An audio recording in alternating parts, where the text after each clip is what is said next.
Well, congratulations first of all, on the first one, which was huge. Yeah, thanks. Really, great job. And I'm going to tell you right now, I've seen it. It's hilarious. Congratulations in advance on number 2. Oh, thanks so much. Thank you. What was the inspiration to go ahead and do a second one? Tell me the story. I've always said that if I ever had a movie that like did well enough that people wanted to see another one, I would just do it because it's a huge blessing to get to do that. That was before I'd made a sequel. Now that I've made one, I'm like, oh, it's actually very hard to make a sequel, which is why people have, which is why like people talk about that. But then we found this way in where with the sorority plot, where this whole idea that sororities, which is true, which is sororities aren't allowed to party, and that seemed like a really great way to kind of tell a new story.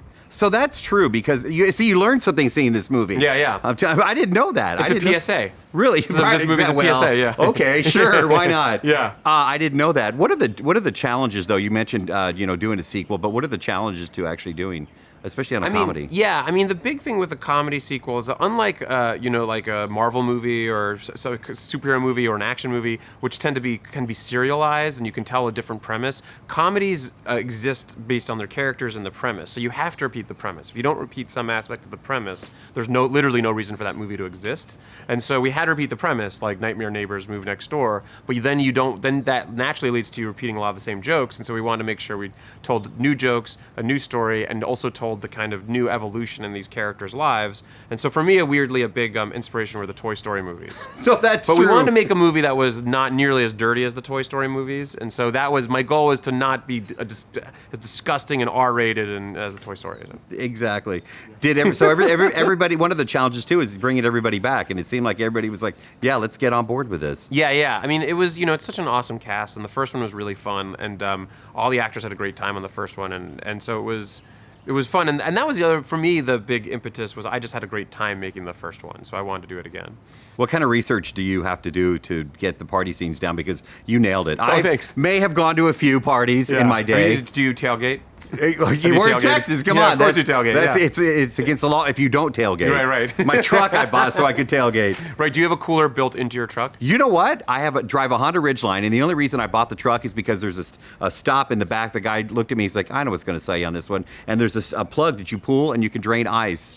Really? Yeah, I'm not even kidding. You can drain ice in the bed of your truck? Yeah, in the bed of the truck. That's awesome. And it fits a keg down there. That's amazing. So, see, you should come do the research for number 3 Do you in have Texas. an outlet in the truck? Within the truck itself. Yeah, you can, run the lines through it. Yeah.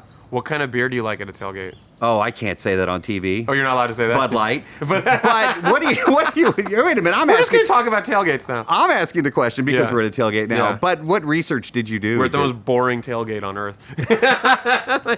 like none of us are drinking. It's like there's no one partying or throwing up behind us. Sorry, what were we talking about? Oh, the parties.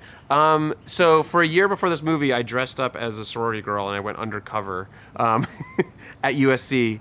And it was hard breaking it to them because the sisters all really trusted me.